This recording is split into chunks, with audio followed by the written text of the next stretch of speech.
ABN Marathi news मध्ये आपल्या सर्वांचं स्वागत आहे। ताज्या बातम्यांसाठी एबीएन मराठी न्यूजला सबस्क्राइब। सोलापुरात सतत पावसाचे थैमान, झाड उन्मळले, घर कोसळले, बाळे येथे घरात पाणी शिरले।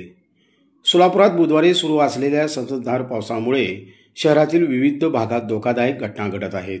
आज सकाळी 3 ते 4 ठिकाणी घटना घडल्यामुळे नागरिकांत भीतीचे वातावरण पसरले आहे। पहिली घटना ती निर्मलकुमार फडकुले शेजारी फुटपाथवर असलेले जुने झाड उन्मळून मुळासहित शेजारी असलेल्या हॉटेलवर अचानक कोसळले। सुदैवाने हॉटेल बंद होते, त्यामुळे कोणतीही जीवितहानी झाली नाही। या ठिकाणी हॉटेलवरील पत्र्याचे नुकसान झाले आहे। हॉटेल मालकांनी व नागरिकांनी महापालिकेच्या संबंधित विभागाला माहिती दिली असून पोलिसांनी घटनास्थळी भेट दिली आहे। झाड हटवण्याचे काम अग्निशामक दलाच्या मदतीने चालू आहे।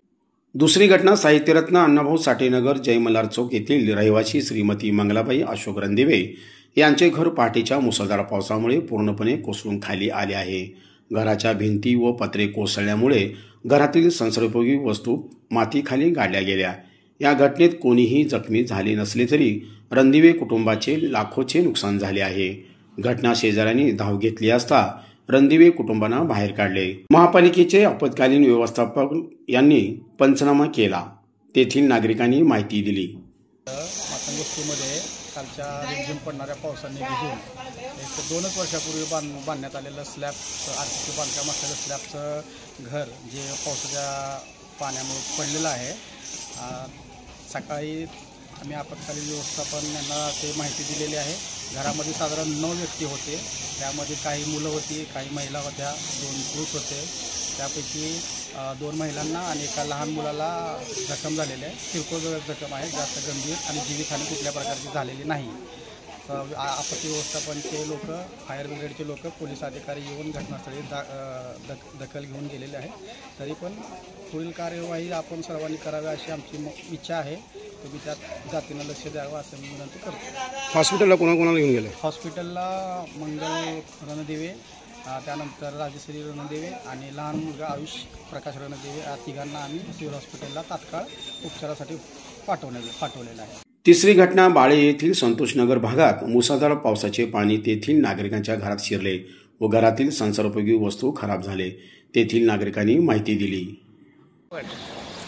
हे तर पाण्याला वर्षाला आम्हाला त्रास आहे या पाण्याचा, आणि आता तिथं वरती परवा काम केले त्यांनी, त्याचा खड्डा काढलेला, ते खड्डा काढलेला मुजवल्या नसल्यामुळे पाण्याचा एवढा त्रास आहे। आम्ही जाणार कुठे आता कंडिशन मध्ये सांगा बरं। कशाचं काम केलंय तिथे?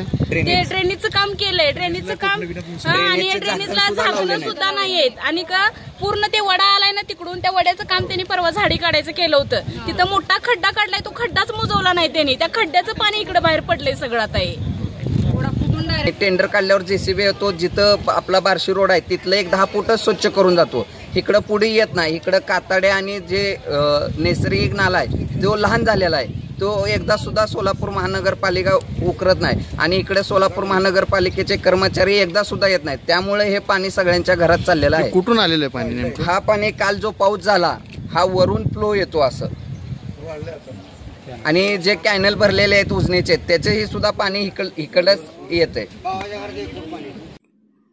चौथी घटना रेल्वे स्टेशन समोरील रस्त्यावर संततधार पावसाचे पाणी साचले आहे। तेथील येणाऱ्या जाणाऱ्या लोकांना त्रास सोसावा लागत आहे। प्रशासनाने ताबडतोब याकडे लक्ष घालावे असे तेथील नागरिकांचे म्हणणे आहे।